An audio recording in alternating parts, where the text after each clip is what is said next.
Anda kembali bersama kami dalam Hot Ekonomi. Saya masih bersama Pak Edi dan juga Pak Suprayitno. Tadi Pak Suprayitno juga sudah menyebutkan beberapa hal terkait fokus-fokus dan juga sektor apa saja yang seharusnya ditunggu oleh pengusaha begitu.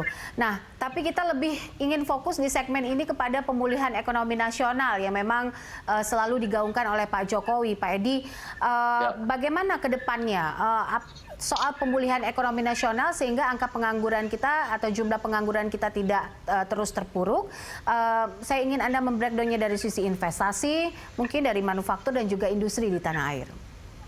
Ya, sebenarnya yang disampaikan oleh Pak Suprayitno tadi, ya setuju semua. Caranya memang begitu, karena kebutuhan tenaga kerja itu kan tidak bisa muncul sendiri. Kebutuhan tenaga kerja itu kan muncul kalau ada kegiatan ekonomi bergerak. Jadi kalau dunia usaha bergerak, maka ada kebutuhan tenaga kerja. Jadi kalau kita ingin memecahkan masalah ketenagakerjaan, maka kita harus membuat dunia kerja itu bergerak. Nah, di sini memang saya jujur mengatakan ya pemerintah tidak kemudian bisa melakukan semuanya ya, tetapi pemerintah konsepnya adalah melakukan yang bisa dilakukan gitu ya. Jadi membuat beberapa desain, misalkan seperti ini. Sekarang yang menjadi masalah kan perusahaan kan mengalami kesulitan cash flow, sehingga salah satu yang diperlukan itu adalah kredit-kredit lunak gitu ya. Jadi bagaimana untuk memperpanjang nafas di dunia usaha. Nah, pemerintah tidak bisa memberikan kredit langsung kepada dunia usaha, tapi menempatkan uangnya di perbankan dengan harapan perbankan kemudian menyalurkan kredit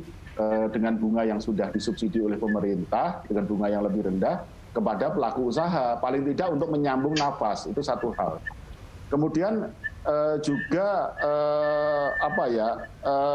membeli produknya. Nah, ini tidak bisa semua tentu saja, tetapi pemerintah itu bertindak istilahnya sebagai off-taker.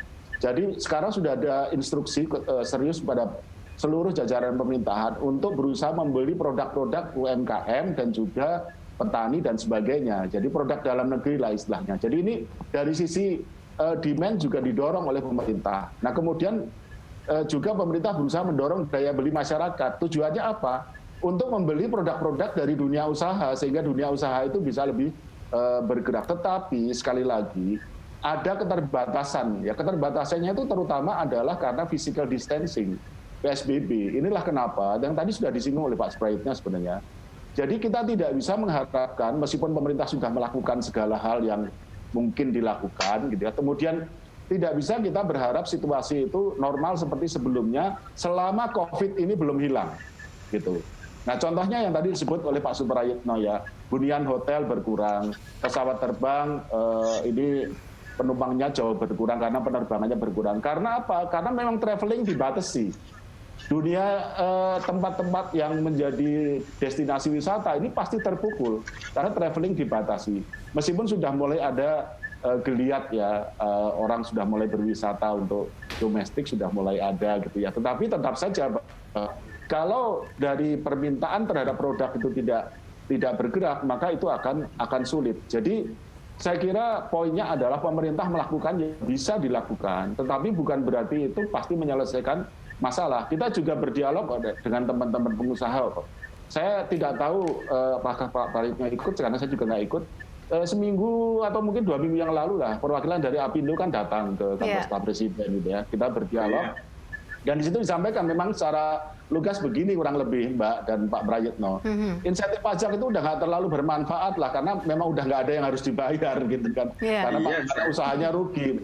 Yang sekarang diinginkan itu adalah bagaimana situasi supaya orang itu bisa berbelanja kembali dan sebagainya. Nah, itu yang kemudian pemerintah punya constraint gitu, bahwa constraint-nya adalah penanganan COVID. Selama COVID belum bisa selesai dengan tuntas, kita tidak akan bisa kembali dalam situasi normal yang dulu. Jadi ya seperti yang tadi dibilang Pak Suprayitno, new normal. Jadi normalnya itu new, bukan seperti back to normal gitu.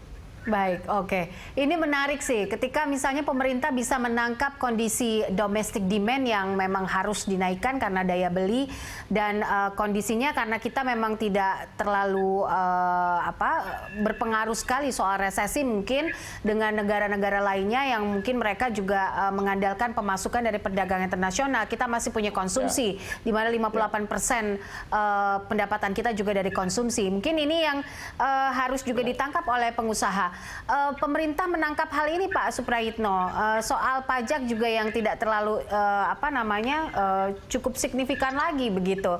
Anda melihatnya seperti apa? Oke, tadi saya sudah sampaikan bahwa kalau yang kita diskusikan ini seperti sektor konsumsi, rokok, batubara, farmasi dan sebagainya itu relatifly pada posisi stagnan. Artinya itu nggak terlalu tertekan. Yang tertekan itu seperti malah peternakan. Peternakan coba kita lihat.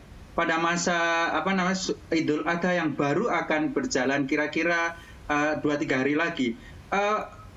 Traffic untuk perdagangan ternak juga tidak terlalu bagus. Siapa yang dulu kita bisa nyumbang misalnya 3-4 sapi, sekarang cukup 1 kambing atau 1 sapi. Ini menunjukkan bahwa ada tekanan di situ. Yang masih lumayan adalah telekomunikasi, terus sektor pendidikan karena Zoom-nya laku dan sebagainya. Saya ulang bahwa pada prinsipnya pengusaha itu yang diperlukan adalah exit policy. Post-COVID di new normal position itu, pemerintah harus segera memangkas birokrasi yang sebenarnya semuanya itu sudah berjalan. Tapi begitu sampai diharmonisasi, lama. Begitu sampai di seknek, lama. Kemudian presidennya sampai teriak-teriak, ayo dan sebagainya. Kemudian ternyata itu masih berada di putaran-putaran yang menurut pengusaha itu masih di situ-situ juga. Jadi ini perlu exit policy untuk menghadapi ini, termasuk RUU Cipta Kerja, kemudian Omnibus Law itu dijamin bahwa itu akan meningkatkan investasi menuju job creation. Yang kedua adalah teman-teman yang sekarang terdampak itu harus dikasih program yang counter cyclical policy. Salah satunya adalah padat karya. Sudahlah nggak perlu pakai training. Kemudian dikasih aja misalnya program padat karya, dikasih 6 bulan, bikin proyek apa, tol dan sebagainya. Kemudian mereka kerja di situ, dikasih upah minimum dan sebagainya. Itu sudah lumayan. Tidak semuanya masuk ke platform model Gojek dan sebagainya. Jadi menurut saya 2 hal. BLK juga tidak efektif karena apa? Infrastruktur di BLK tidak sesuai dengan COVID-19. Misalnya latihan di BLK di daerah, wah itu alat-alatnya sudah out of date. Jadi memang bagus tapi nggak bisa maksimal menurut saya. Oke, Gitu, baik. Mbak. Nanti kita akan lanjutkan lagi di segmen selanjutnya. Pemirsa, kami terpaksa jeda dulu. Nanti kita akan lanjutkan dalam Hot Ekonomi.